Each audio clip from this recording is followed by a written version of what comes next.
Assalamualaikum warahmatullahi wabarakatuh. Waalaikumsalam warahmatullahi wabarakatuh. Bismillahi walhamdulillah.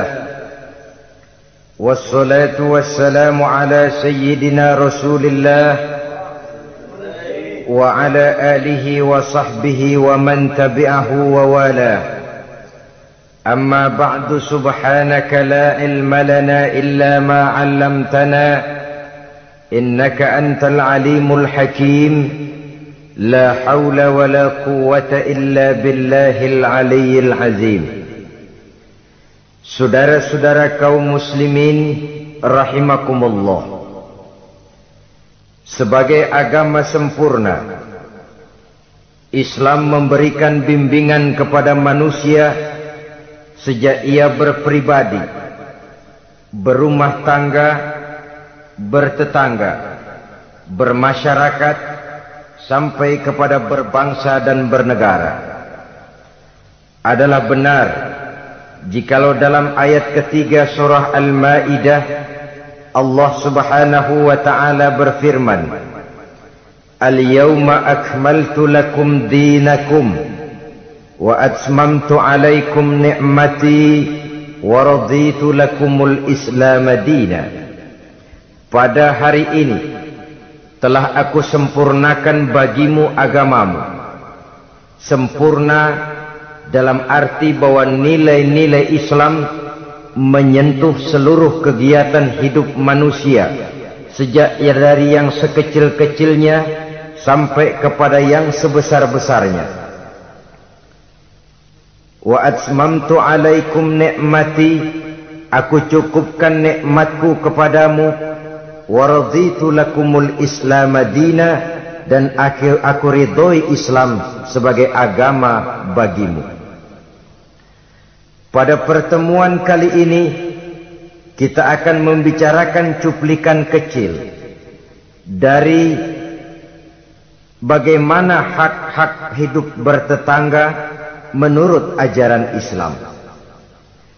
Seperti yang kita maklum bahwa secara zahir tetangga adalah orang yang paling dekat hidupnya dengan kita.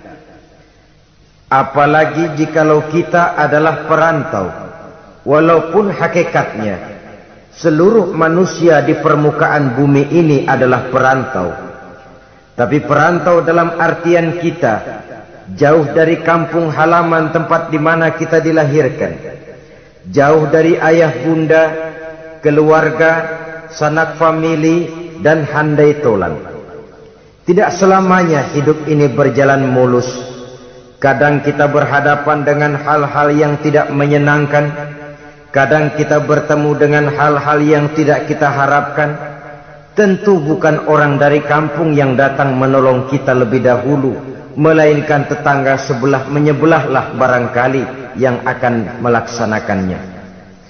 Banyak orang merasa senang tinggal dalam satu lingkungan oleh karena ia mempunyai tetangga-tetangga yang sesuka hidup sosial, bermasyarakat, hormat menghormati, dan lain sebagainya. Tetapi tidak jarang orang merasakan lingkungannya sebagai neraka oleh karena tidak ada tetangga-tetangga yang dapat diajaknya untuk hidup bersosial. Demikian besar perhatian Islam terhadap hak-hak bertetangga ini, sehingga melalui hadis dari Abi Suraij Al-Khuzai, Rasulullah sallallahu alaihi wasallam bersabda, "Man kana yu'minu billahi wal yaumil akhir falyuhsin ila jarihi." Rawahul Bukhari wa Muslim. Beliau bersabda, barang siapa yang beriman kepada Allah dan hari akhir, hendaklah ia berbuat baik kepada tetangganya. Iman kepada Allah dan hari akhir dijadikan taruhan untuk memberikan stres agar kita bisa berbuat baik kepada tetangga. Dengan kata lain, hanyalah orang yang beriman kepada Allah dan hari akhir saja yang akan bisa berbuat baik kepada tetangganya. Kalau demikian masalahnya, bagaimana cara berbuat baik kepada tetangga? Dengan kata lain, apa hak-hak dalam kehidupan bertetangga itu? Melalui hadis yang diriwayatkan oleh Amru ibnu Shu'aib, Rasulullah pernah bertanya kepada para sahabat di satu hari, "Atadruna ma haqqul jar?" Saudara-saudara, tahukah kamu apa hak tetangga itu? Beliau sendiri kemudian menjawab, pertama, izasta'ana bika a'antahu. Apabila ia minta tolong kepadamu, hendaklah kamu memberikan pertolongan kepadanya. Ini merupakan hak di dalam kita bertetangga. Apabila orang datang minta tolong kepadamu, dan kamu memang berada dalam satu posisi yang sanggup memberikan pertolongan, janganlah berat tangan untuk menolongnya. Sebab biasanya di dalam kehidupan bermasyarakat, jika kita tidak sanggup menghormati orang lain, jangan berharap orang lain akan mau menghormati kita. Jika kita berat tangan untuk memberikan pertolongan kepada orang lain, suatu saat bila kita mendapat kesulitan pun, jangan terlalu berharap bahwa orang lain akan mau juga menolong kita. Bagaimana sikap kita, begitulah biasanya sikap orang lain kepada kita. Saudara-saudara kaum muslimin rahimakumullah, adat hidup adalah tolong menolong. Kewajiban kita adalah menolong tetangga. Tetapi sebagai tetangga pun, apabila kita minta tolong kepada orang lain, hendaknya dalam batas-batas ukuran yang memang orang lain itu mampu menolongnya. Sesuatu yang kita memang berada di luar kesanggupan kita mengerjakannya. Jangan lalu menjadikan orang yang menolong kita sebagai satu andalan. Sebab biasanya sekali ditolong langganan. Setiap datang kesulitan, ke situ lagi kita lari. Manusia pada waktu-waktu tertentu punya juga titik jenuh. Ya, kalau duitnya lagi ada, pikirannya lagi enteng, napasnya lagi lega, mungkin dia mau menolong orang. Sekali, dua kali masih juga ditolong. 3 kali barangkali juga mungkin. 4 kali ke atas mukanya udah rada butek.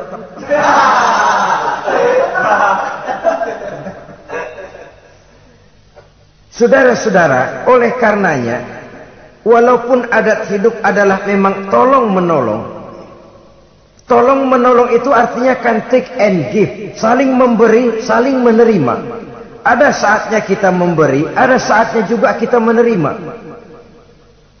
Tapi yang diajarkan oleh agama memang yadul ulia khairun min yadis sufla, seperti kata Nabi. Tangan di atas lebih baik daripada tangan di bawah. Artinya yang menolong posisinya lebih baik daripada orang yang meminta pertolongan. Tapi biasanya kita umumnya lebih demen minta tolong daripada nolongin.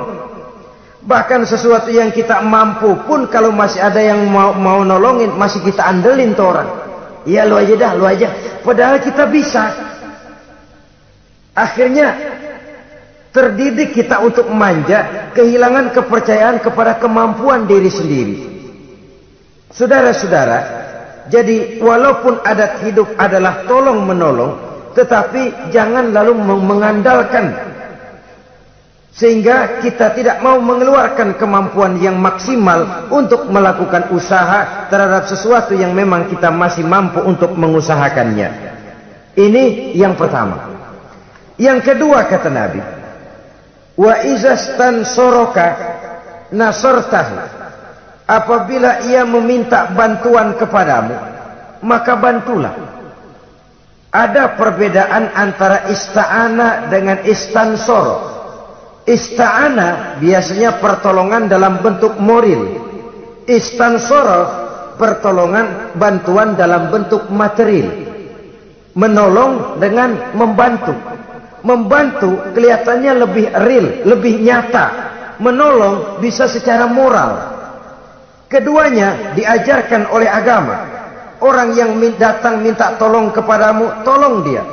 Orang yang datang meminta bantuan kepadamu dan kamu ada kemampuan untuk itu, bantu dia. Allah akan selalu menolong seorang hamba selama hamba itu masih mau menolong saudaranya. Allah selalu akan membantu seorang hamba selama hamba itu masih mau membantu saudaranya. Sehingga dengan demikian, orang yang kita tolong, mungkin dia tidak bisa memberikan balasan kepada kita. Orang yang kita bantu, barangkali juga tidak bisa memberikan balasan kepada kita. Allah yang akan memberikan balasan melalui jalan lain yang tidak pernah kita sangka-sangka barang sedikit pun. Termasuk jenis yang min haitsu la yahtasib. Termasuk jenis yang tidak kita perkirakan sebelumnya dari mana datangnya. Bahwa pertolongan kita kepada orang lain akan meluaskan jalan usaha kita. Bantuan kita kepada orang lain akan melancarkan rezeki kita sendiri. Tidak ada orang jatuh miskin karena rajin membantu orang lain. Tidak ada orang jatuh bangkrut karena murah tangan rajin sedekah. Wah, dulunya dia kaya banget Pak, cuman kerajinan sedekah bangkrut sekarang. Tidak ada. Belum pernah ada terjadi itu. Bukan bakhil yang menyebabkan orang jadi kaya, bukan sikap pemurah yang menyebabkan orang jatuh miskin. Malahan saudara-saudara, kaya itu kan ada dua macam tuh. Ada kaya majazi, ada kaya hakiki. Yang dinamakan kaya majazi, orang yang banyak hartanya tapi miskin hatinya.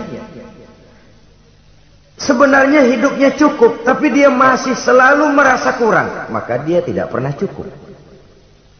Duitnya banyak, tapi perasaannya selalu miskin, maka dia miskin terus. Duitnya 1 juta, hilang 1.000, yang 1.000 dia pikirin, botak palanya.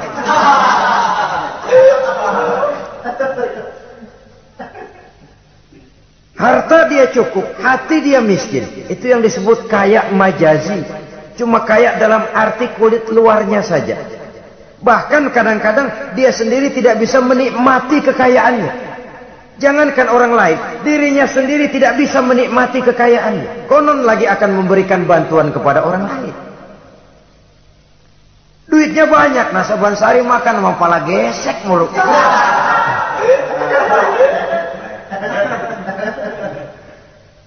Jangankan orang lain, dia sendiri tidak bisa menikmati kekayaannya. Hawanya udah mau tekor aja udah.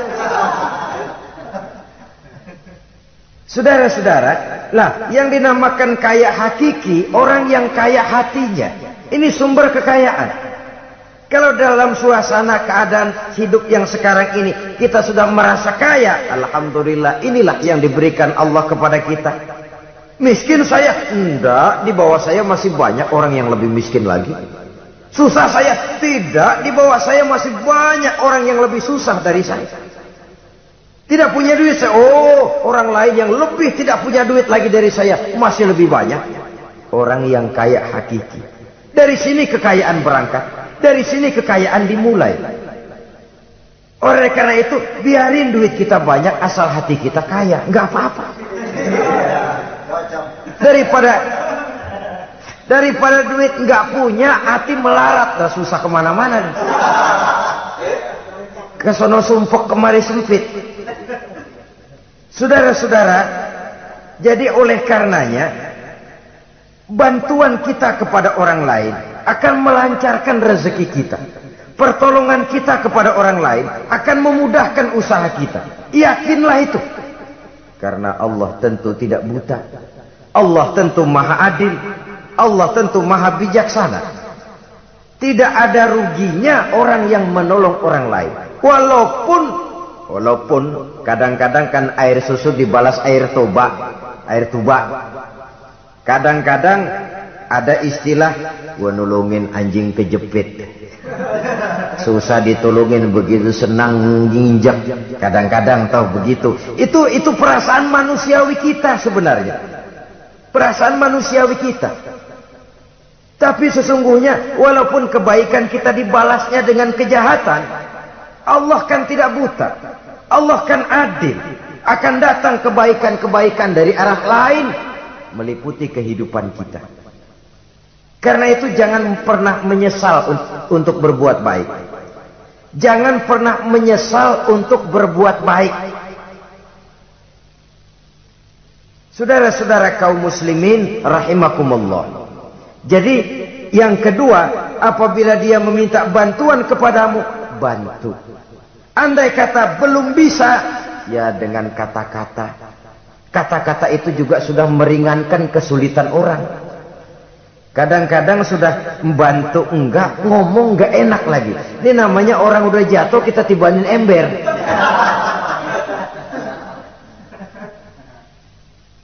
Orang sudah datang minta bantuan, kesulitan. Sudah gitu udah enggak kita kasih. Ngomong kita pahit bener. Potongan lu mau minjem duit apa ada harapan ganti? Umpamanya saudara-saudara, taruh kata tidak bisa kita membantu secara real, bantulah dengan kata-kata. Syukur kalau dengan doa. Saat ini barangkali saya belum bisa bantu, mudah-mudahan dari tetangga lain barangkali bisa bantu karena saya sendiri dalam posisi yang sedang agak sulit umpamanya. Bantulah dengan kata-kata, dengan doa, setidaknya dengan harapan. Sehingga orang pulang walaupun tidak mendapatkan apa yang tidak dia ingin, apa yang dia inginkan tidak didapatkan, tapi setidaknya hatinya tidak terlalu sakit. Dua. Yang ketiga, wa inistaqradaka aqradtahu. Apabila dia meminjam kepadamu, pinjami dia. Apabila dia meminjam sesuatu kepadamu, pinjami dia. Meminjam, istilah hidup kan ada, memang kita tutup lubang gali lubang. Gak selamanya orang selalu ada. Makin kaya ya makin besar urusannya, makin banyak duitnya ya makin banyak pengeluarannya. Bisa jadi loh orang yang punya duit 10.000 lebih tenang daripada yang punya duit 100.000. Kenapa? Dia punya duit 100.000 lah urusannya 200.000. Tapi dia punya duit 10.000 lah jajannya cuma bakso anteng. Bisa jadi orang yang punya duit 10.000 lebih tenang daripada yang 100.000 itu tadi. Kenapa? Yang 100.000 besar uangnya, besar lagi urusan. Yang 10.000 kecil memang jumlahnya, tapi kecil juga barangkali urusannya. Itu barangkali juga satu pola daripada keadilan Allah. Oleh karenanya saudara-saudara, hidup itu tutup lubang gali lubang. Enggak selamanya kita ada, enggak selamanya juga kita enggak ada. Pada saat kita enggak ada, ya kepada tetangga. Pada saat kita ada, tetangga kesulitan, boya kita datang memberikan pertolongan, meminjam. Cuma kalau kita jadi tetangga pun harus jelas, minjem ya minjem, minta ya minta. Ini jangan minta ya minta, minjem ya minta. Enggak jelas batasnya. Enggak jelas batasnya, saruh jadinya. Sebab istilah minjem ini kan utang. Utang itu adalah kewajiban kita untuk membayarnya. Jadi harus jelas. Minta, ya minta. Minjam, ya minjam. Jangan kalimat itu disamarkan. Karena udah keseringan minta mulu, pakai istilah minjem dah. Minjem dulu duit. Mau minta, malu keseringan, minjem dikata. Padahal minta juga maksudnya. Samar jadinya. Dia juga. Apabila dia meminjam sesuatu kepadamu, pinjami dia. Saudara-saudara, ya tentu tidak hanya dalam bentuk uang, dalam bentuk hal-hal yang memang wajar dalam bertetangga, pinjam meminjam. Teriskaan umpamanya tuh. Lalu pisau, apa gunting, apa-apa. Tapi tentu terbatas kepada jangan yang milik-milik pribadi pinjam meminjam istri umpamanya. Itu tentu malah mal'un, terlaknat dalam agama itu tidak ada. Umpamanya ini gue lagi halangannya gue pakai dulu lah punya dong.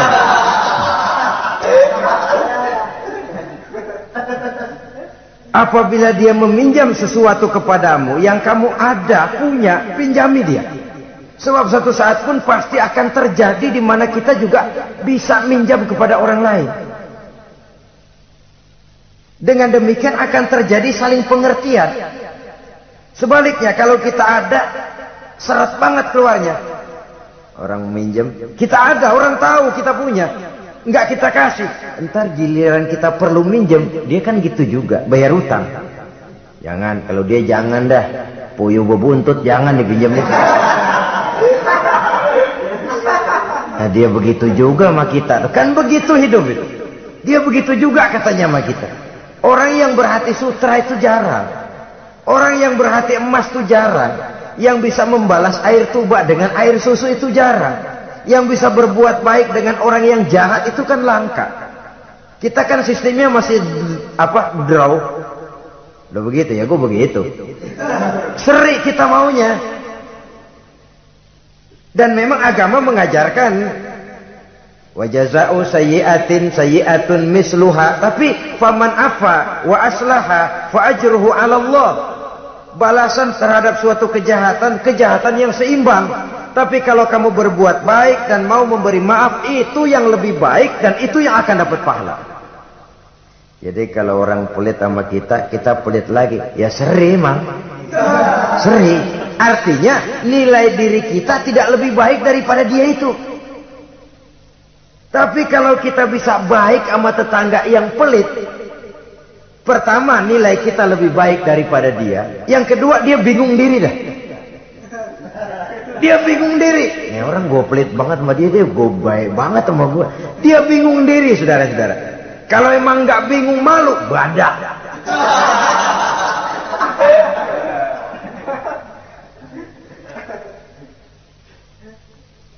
Berbuat baik kepada orang yang tidak baik kepada kita. Bersilaturahmi dengan orang yang marah sama kita. Wah itu ajaran terpuji sekali. Memberi orang yang mencegah kita. Bersilaturahmi dengan orang yang memutuskan hubungan dengan kita. Kita sih tahu dia marah banget sama kita, cuman kita pura-pura nggak tahu aja, kita anggap dia nggak marah sama kita. Ketemu tetap, assalamualaikum, mau kemana? Perkara dia mau nyaut apa enggak itu bukan soal, tapi kita sudah menunjukkan nilai bahwa kita lebih baik dari dia. Aku nanya kok sama kau, aku lebih baik dari kau. Tapi itu jangan lalu timbul. Jangan lalu timbul perasaan tuh kan, gua kan. Tuh ya. Jangan. Dengan berbuat itu kita hanya ingin membuktikan bahwa kita tidak sama kok dengan dia. Dia boleh marah sama saya, tapi saya nggak bisa marah sama dia. Dia boleh pelit sama saya, tapi saya nggak bisa kok pelit sama dia seperti dia pelit kepada saya. Dia boleh memutuskan silaturahmi dengan saya, tapi saya nggak bisa kok begitu. Dengan begitu kita sudah menunjukkan satu posisi bahwa kita lebih baik daripada dia. Tapi kan langka yang begitu. Umumnya yang enak kan draw, tos-tosan. Saudara-saudara kaum muslimin, jadi izas takrodoka akrotahu, apabila ia meminjam sesuatu kepadamu dan kamu ada kemampuan, ada yang akan kamu pinjami, pinjamkan dia. Apalagi kalau kita merasa bahwa yang meminjam ini dalam satu posisi yang memang dia rasanya sulit untuk mengganti. Lebih baik sudah diniatkan sedekah saja, diikhlaskan. Sudahlah bu, nggak usah pinjam, saya bantu saja.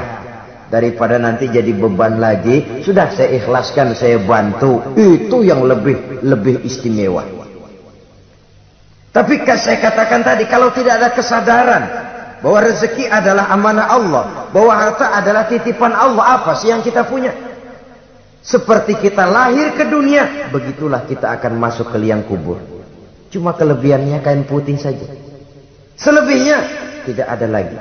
Sebagaimana kita lahir ke alam dunia ini, begitulah kita akan meninggalkan alam dunia ini.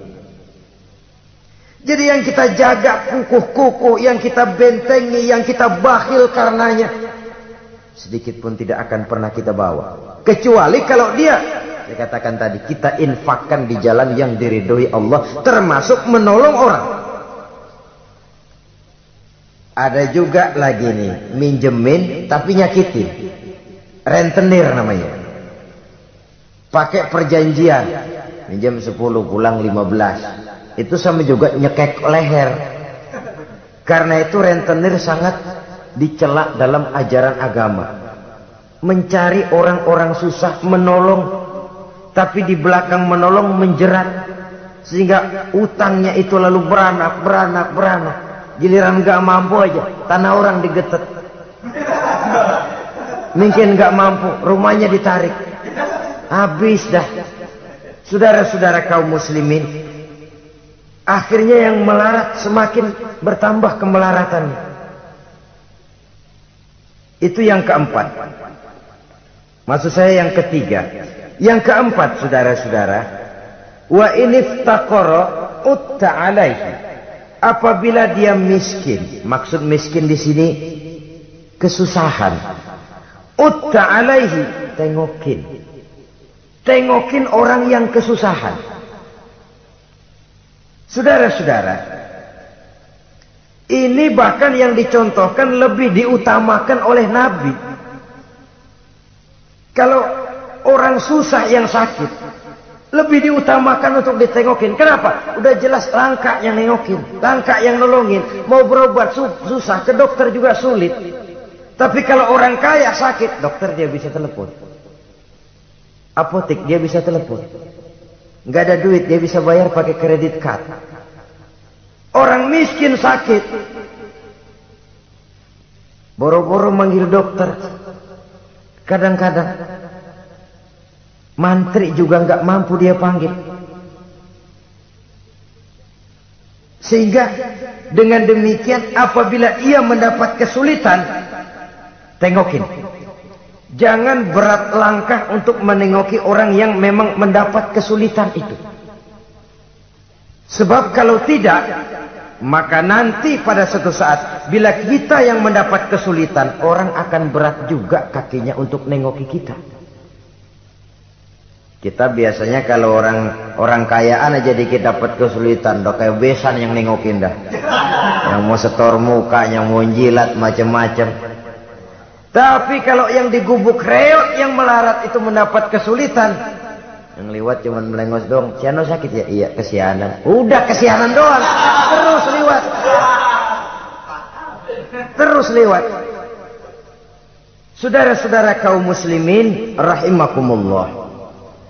Yang kelima, wa iza marido uttahu. Apabila dia sakit, datanglah kamu tengokin. Hibur hatinya. Kalau perlu bantu, berikan obat. Setidaknya dengan ucapan dan doa yang bisa meringankan sakitnya itu.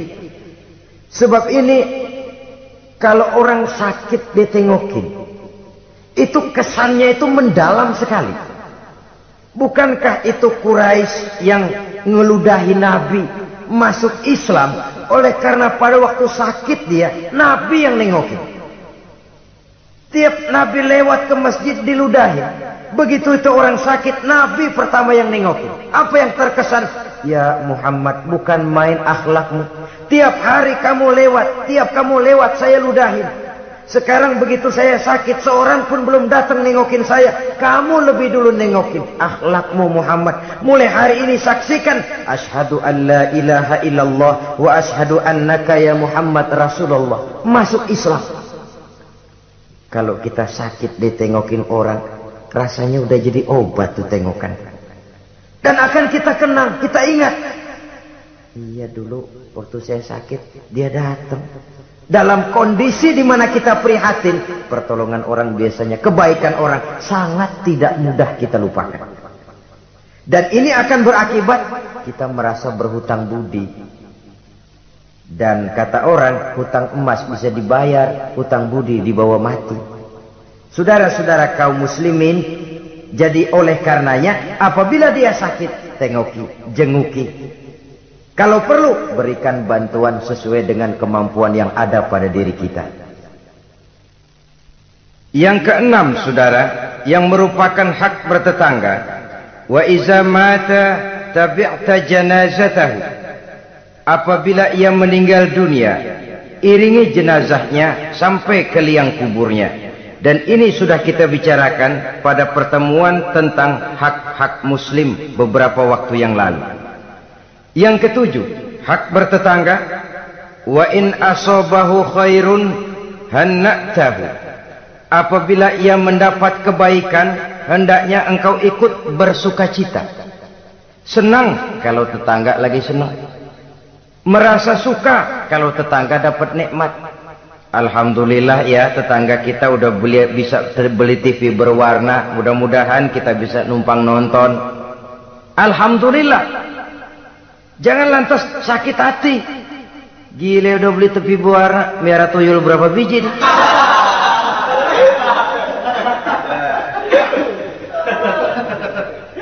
Sebab umumnya kan begitu. Kalau kita ada, orang selidikin dukunnya. Kalau kita kebelangsak, orang surakin. Islam mengajarkan, in asobahu khairun hanna'tahu. Kalau tetanggamu mendapat kebaikan, hendaknya engkau ikut bertahniah, ikut bersukacita, ikut gembira. Syukur, alhamdulillah dia mampu. Syukur dia bisa, syukur dia mampu. Dan itu memang berat. Kalau ini tidak ada, tidak kita miliki dalam diri, yang timbulkan hasud. Nah, hasud ini kata Nabi memakan amal seperti kayu api memakan kayu bakar. Hasud menyantap amal seseorang seperti api memakan kayu bakar. Kita sangka sembahyang kita udah cakep bener, tapi punya sifat hasud, maka nilai sholat kita itu bisa dimakan oleh sifat hasud tadi. Kita sangka puasa kita udah cakep banget, tapi hati berbulu hasud. Kalau orang Betawi bilang berak, enggak ada demen-demennya sama orang. Ada orang dapat nikmat timbul hasudnya. Hasud itu akan menggeragoti amal seseorang kata Nabi seperti api memakan kayu bakar. Api kalau makan kayu bakar kan cepat sekali, kretek habis. Begitu cepatnya hasud memakan amal seseorang. Jadi kita yang sudah rajin sholat, kita yang sudah tekun puasa, kita yang sudah rajin baca Quran, tahajud di waktu malam, jangan dulu lalai, jangan dulu sombong. Siapa tahu hati ini masih bersarang penyakit hasud. Tidak senang melihat orang lain dapat nikmat. Sempit hati kita melihat orang lain bahagia.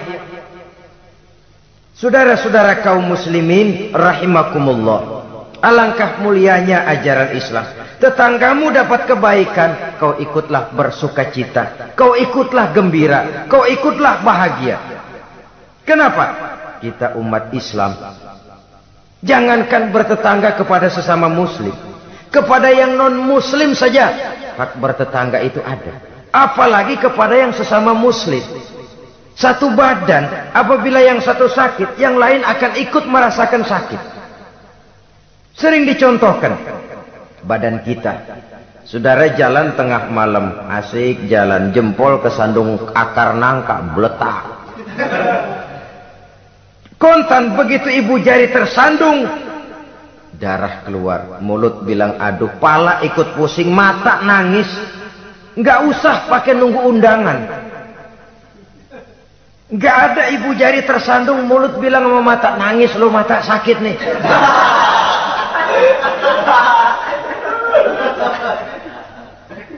Kalau anak sekolahan bilang, ini yang disebut solidaritas sosial yang terjadi secara reflektif. Begitu tetangga senang, kita ikut senang. Tetangga susah, kita ikut susah. Reflektif. Sehingga dengan demikian, kita ini bagaikan satu badan. Apabila yang satu sakit, yang lain ikut merasakan sakit. Lebih dari sekedar darah, ras, kita diikat dengan akidah.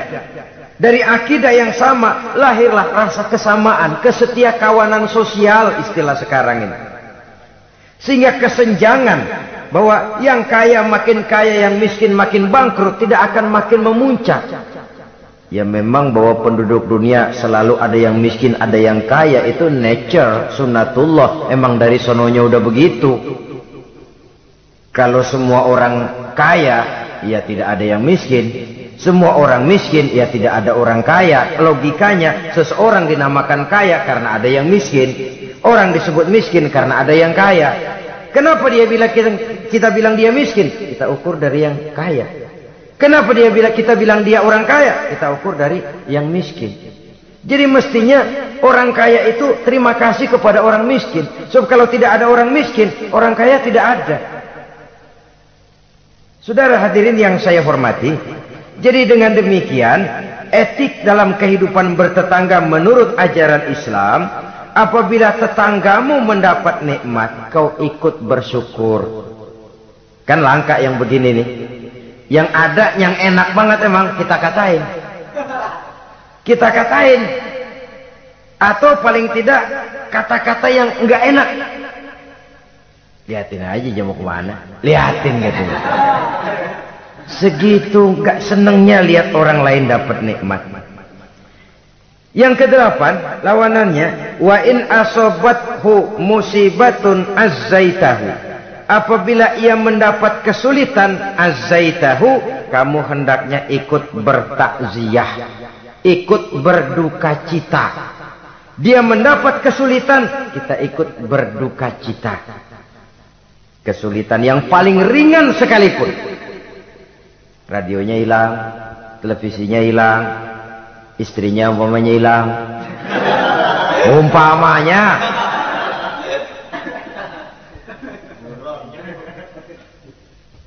Kesulitan yang menimpa dia kita rasakan juga. Sebagaimana kalau kesulitan itu datang menimpa kita. Kan ukurannya begitu. Kalau saya kena begitu enak enggak ya? Enggak enak. Dia juga begitu. Maka saya harus ikut seperasaan dengan dia. Ada kesetiakawanan itu. Tapi memang dalam kehidupan lebih mudah cari teman yang mau diajak ketawa daripada cari teman yang bisa diajak nangis.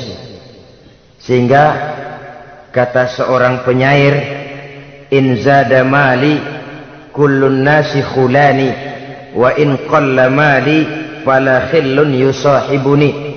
Kalau harta saya banyak, semua orang mau nemenin saya.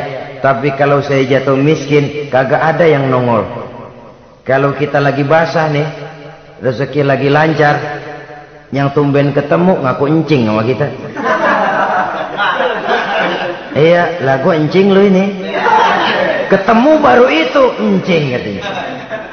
Tapi begitu kita bangkrut, melarat, bangpak, rusak, laler, roga nemplok.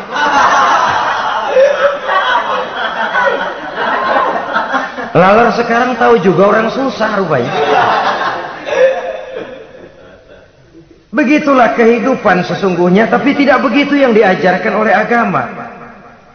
Saudaramu, tetanggamu mendapat kesulitan, kau hendaknya ikut juga berduka cita. Jangan senyum di atas penderitaan orang lain. Jangan menari di bangkai orang lain. Jangan tertawa di atas tangisan tetangga. Jangan asal senang sendiri. Karena itu pernah dicontohkan, kebebasan kita hakikatnya dibatasi oleh kebebasan orang lain. Kebebasan mutlak tidak ada. Kalau saya beli radio, kalau saya berpikir menurut saya sendiri, radio gue, yang beli gue, pakai duit gue setel di rumah gue, sekeras-kerasnya, ada apa malu pada? Itu kan kalau menurut saya. Tapi tetangga sebelah saya kan juga mikirnya begitu. Mata gue, yang ngantuk gue tidur di kamar gue. Ngapa suara radio lu masuk kemari?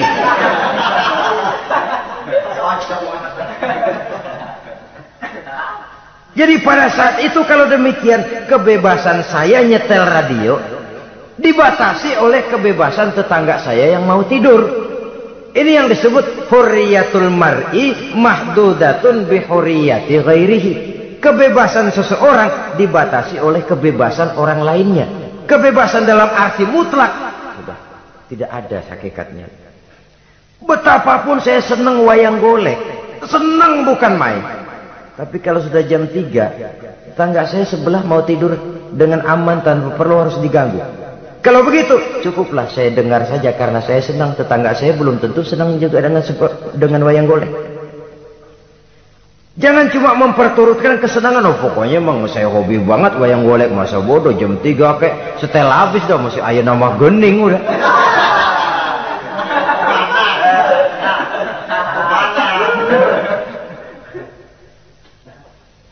Baiklah saudara-saudara, jadi yang ke-9 sekarang. Wala tastazillu alaihi al-bina fatahjubu anhu ar-rihu illa biiznihi. Jangan meninggikan, jangan melebihkan bangunan sehingga menutup jalan angin kecuali dengan izinnya. Nah, ini yang sering terjadi. Kadang-kadang, lah tanah gua, emang apa gua bangun diri di atas tanah gua? Kadang-kadang pas-pasan bangun tembok di tembok orang. Kadang-kadang tembok orang aja pakai dapur. Ya kalau dengan izin sih nggak jadi soal. Boya dikasih jarak begitu. Kadang-kadang ngambil pas sehingga jatuhnya air genteng kita ke tanah orang lain. Itu pun kalau tidak dengan izin orang yang bersangkutan, itu sudah mengganggu hak bertetangga. Saudara-saudara, begitu etisnya Islam melindungi hak-hak orang lain, sehingga jalan angin saja kalau orang lain jadi sumpah, itu sudah mengganggu etika bertetangga. Walaupun batas tanahnya memang itu, tapi boleh dikasih jarak setengah meter, apa 1 meter untuk lintas angin supaya ada sirkulasi udara dan lain sebagainya. Sehingga dengan demikian akan timbul saling pengertian. Dan kalau sudah ada saling timbul pengertian, maka kenikmatan bertetangga itu ada. Nah, lebih celaka lagi kalau nanti jor-jorannya jor-joran bangun-bangunan. Lu bangun 2 tingkat, gua 3 ntar. Yang sebelahnya 4, yang sebelahnya 6.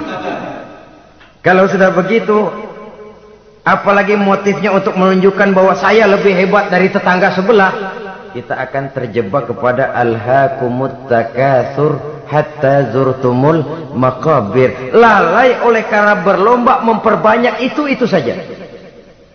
Kebanggaan materi, kebanggaan terhadap sesuatu yang kalau kita kembali menghadap Allah tidak akan pernah kita bawa. Itu yang kita agulkan. Kebun saya, mobil saya, tanah saya, pabrik saya. Tidakkah juga dia bertanya, kalau saya mati, apa yang akan saya bawa? Pabrik itu, kebun itu, peternakan itu akan ikutkah bersama saya ke liang lahat? Kebanggaan material, karena itu sering melahirkan status sosial, dikejar-kejar orang. Tapi kebanggaan moral, yaitu bekal yang cukup di saat kembali kita menghadap Allah, memang tidak kelihatan. Jadi dia tidak bisa jadi status simbol yang melahirkan kebanggaan. Yang ke-10, wala tu'zihi, jangan menyakiti tetangga, baik dengan ucapan ataupun juga dengan perbuatan. Ucapan ataupun perbuatan. Wa idza ishtaraita fakihatan fa'ahdilahu, apabila kamu membeli buah-buahan, bagi tuh tetangga, bagi tetangga. Wa illam taf'al, kalau memang tidak bisa membagi, belinya juga pas-pasan, boro-boro membagi, ngatur anak sendiri juga bingung. Dorenato anak 6 bagaimana ini? Umpamanya. Boro-boro membagi untuk jatah anak sendiri kita bingung. Wa illam taf'al, kalau memang kamu tidak bisa bagi, fa adkhil hasirron, jangan demonstratif. Bawa ngumpet-ngumpet jalan belakang kek. Jangan diteng-teng tuh duren di hidung tetangga. Duren oi, duren. Fa'adkhil hasirran, bawa masuk ngumpet-ngumpet. Wala yakhruju biha waladuka liyaghizu biha waladahu. Nah ini anak. Kita bawa ngumpet masuk, tapi anak kita juga dipesan, makan di rumah aja dah, nggak enak sama tetangga. Jangan malah anak kita ajukin disuruh, lu bawa makan di depan anaknya.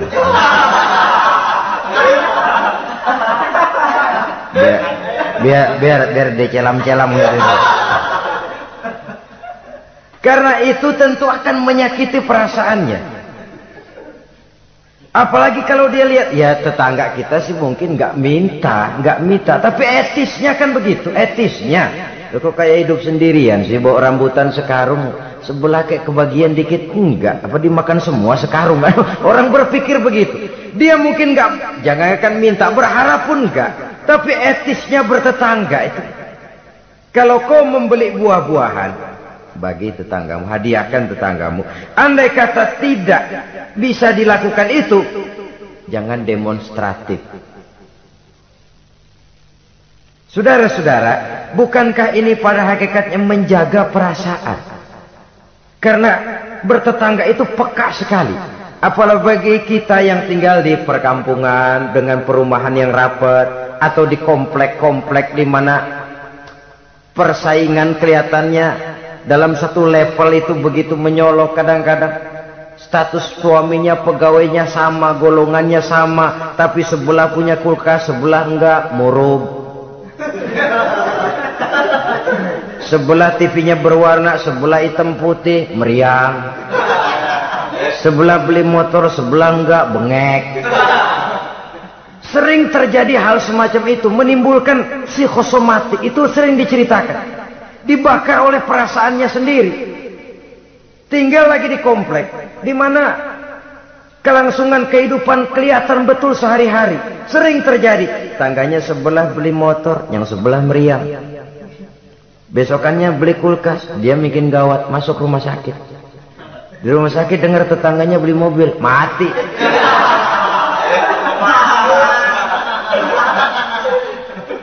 Disiksa oleh perasaannya sendiri. Sehingga persaingan itu lalu nanti tidak sehat. Kalau dia nggak bisa, orang dia hasudin. Kalau hasud masih nggak mempan, orang lain dia bakar supaya hasud juga. Nah ini nih celakanya. Sudah dia nggak senang sama seseorang, orang lain dibakar juga untuk tidak senang kepada orang itu. Ini yang marahan pakai ngebon, marahan pakai ngundang, marahannya masih ano. Orang lah sudahlah dia sendiri nggak senang, orang lain diajak juga, dipengaruhi lagi supaya nggak senang sama orang itu. Nih dajalnya betul ini. Mestinya bahkan etisnya, kalau kita nggak senang kepada orang, cukup kita. Orang lain malah, oh dia baik kok, baik. Tapi kok kamu, ya saya cuma kebetulan. Dia baik kok, silakan aja. Mestinya malah begitu. Ini yang terbalik tidak. Kita kalau sudah nggak senang sama orang, ngerambat. Jangan deketin dia. Ajak lagi sana, gosok lagi, gosok. Habis orang digosokin supaya nggak senang juga sama kita. Nah yang digosok kayak batu cincin lagi, mau aja.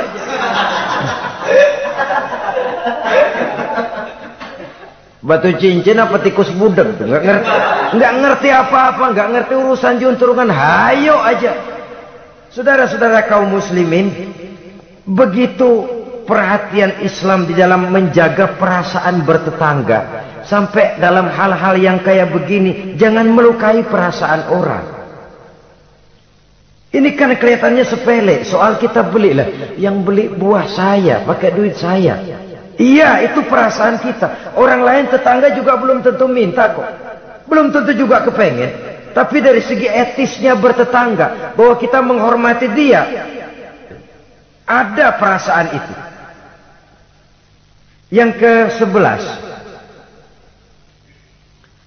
wala tu'zihi bikitari kidrika, jangan juga kamu menyakiti dia, tetanggamu, dengan bau masakanmu. Bau masakan ini yang dimaksud tentu tetangga sebelah kelaparan. Kita udah nggak membantuin ngirimin makanan, baunya doang kita kirimin. Tinggal dia celam-celam, beleweran, telir. Saudara-saudara, ini juga termasuk demonstratif. Nabi mengajarkan, iza tobahta marokotan fa'aksir ma'aha wa ta'ahad jironaka. Apabila kamu bikin sayur, banyakin kuahnya, bagiin tetanggamu. Tapi jangan ditafsirkan mentah ini hadis. Begitu nyayur, kuah mulu. Tangga semua kebagian ya, cuman air. Ya tidak berarti harus ditafsirkan secara mentah demikian itu, saudara-saudara. Tapi ini ada kaitannya dengan yang ke-11 tadi, bahwa menjaga perasaan bertetangga. Kemudian pertanyaan ini ditutup oleh Nabi, summa qala atadruna ma haqqul jar? Sudah tahukah kamu apa hak tetangga itu? Wallazi nafsi biyadihi la yuballighu haqqal jar illa man rahimahullah. Demi yang jiwaku berada di tangannya, demi Allah, orang sulit untuk memberikan hak tetangga, untuk menyampaikan hak tetangga, kalau bukan dengan rahmat Allah. Sebab hanya rahmat Allah itu yang datang di hati kita. Kita bisa menolong orang lain, kita bisa membantu orang lain. Kalau tidak ada rahmat Allah di hati sini, sulit loh, berat nolong orang itu.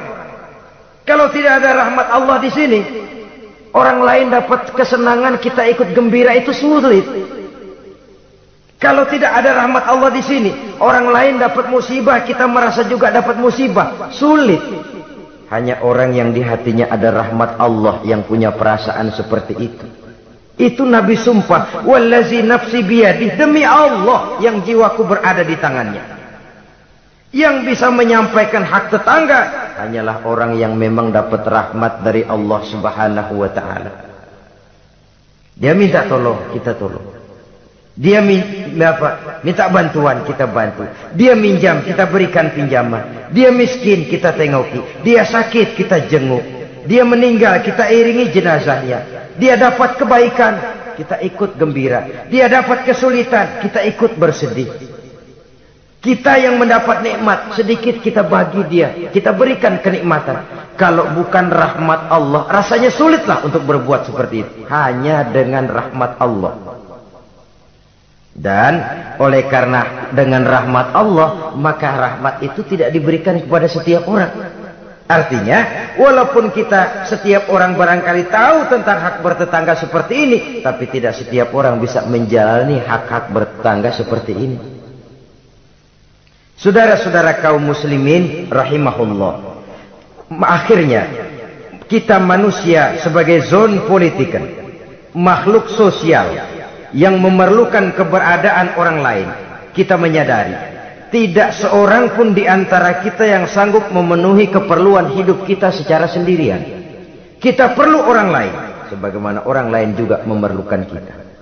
Oleh karena itu, mengukur orang lain dengan diri sendiri merupakan satu cara untuk menegakkan hak-hak bertetangga.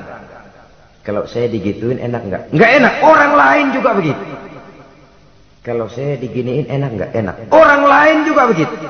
Apa yang tidak enak terjadi pada diri kita, tentunya akan tidak enak juga jika terjadi pada diri orang lain.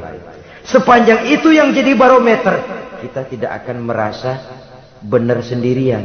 Sebab orang benar itu bagus, tapi merasa benar itu yang jelek.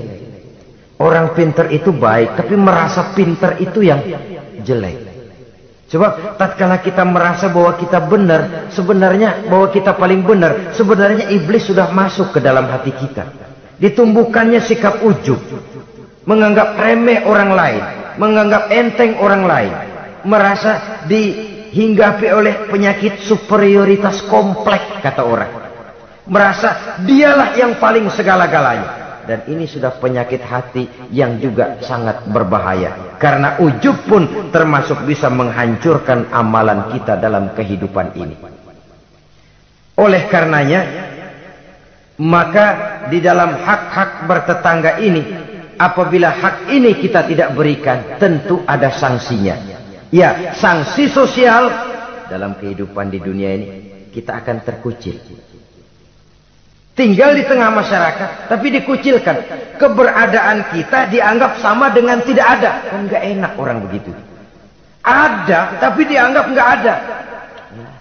Yang begitu, lewatin aja dah, cuekin aja. Ada, masih ada, sudah dianggap nggak ada. Apalagi udah nggak ada beneran, orang lupa banget. Ada, dianggap nggak ada. Alangkah ruginya kalau sampai hal itu terjadi pada diri kita. Keberadaan kita, eksistensi kita ini, Kalau bisa memberikan warna dan dampak dalam kehidupan, keberadaan kita itu diakui oleh lingkungan. Sehingga dengan demikian kita punya nilai, walaupun itu yang bukan kita cari, tapi nilai itu akan memberikan poin di dalam kehidupan kita di tengah-tengah masyarakat. Jangan lupa, masyarakat punya hukum yang tidak tertulis, tapi kekuatannya lebih kuat dari hukum tertulis. Kejam, sehingga orang bilang sekali arang tercoreng di dahi, selamanya akan selalu dikenang. Karena itu, pandai-pandailah kita hidup bermasyarakat, pandai-pandailah kita hidup bertetangga, karena memang Allah Subhanahu wa taala menjelaskan, ya ayuhan nas, inna khalaqnakum min zakari wa unsa, wa ja'alnakum syu'uba wa qabaila lita'arafu, inna akramakum indallahi atqakum. Wahai manusia, sesungguhnya telah kami jadikan kamu dari laki-laki dan perempuan. Kami jadikan kamu bersuku-suku dan berbangsa-bangsa, tidak untuk berpecah belah, tidak untuk saling silang, tidak untuk bersengketa, tidak untuk memusuhi dan menumpahkan darah, saling menghina, meremehkan dan mengentengkan orang lain. Tujuan kamu diciptakan dari laki-laki dan perempuan, bersuku-suku dan berbangsa-bangsa, tidak lain lita'arafu, agar kamu saling mengenal satu sama lain. Saling mengenal, bukan saling tidak mengenal. Jangan sampai terjadi tidak mau saling mengenal. Quran memberikan peringatan, tujuan penciptaan laki-laki perempuan, bersuku-suku dan berbangsa-bangsa, tidak lain adalah agar kita satu dengan yang lain saling mengenal. Inna akramakum indallahi atqakum. Yang paling mulia bukan yang rumahnya paling bagus, yang paling mulia bukan yang kendaraannya paling hebat, yang paling mulia bukan yang hartanya paling banyak. Inna akramakum indallahi atqakum. Yang paling mulia di antara kamu dalam pandangan Allah adalah orang yang paling bertakwa kepadanya. Ke arah itu kita berjalan, dan ke arah itu kita membina kehidupan bertetangga, menjadi tetangga yang bertakwa kepada Allah Subhanahu wa ta'ala. Semoga Allah memberikan rahmatnya kepada kita bersama, sehingga di hati ini ada kesadaran untuk memperhatikan tentang hak-hak bertetangga ini. Terima kasih atas perhatian saudara. Mohon maaf atas segala kekurangan. Usikum wa nafsi bitaqwallah. Wassalamualaikum warahmatullahi wabarakatuh. Waalaikumsalam.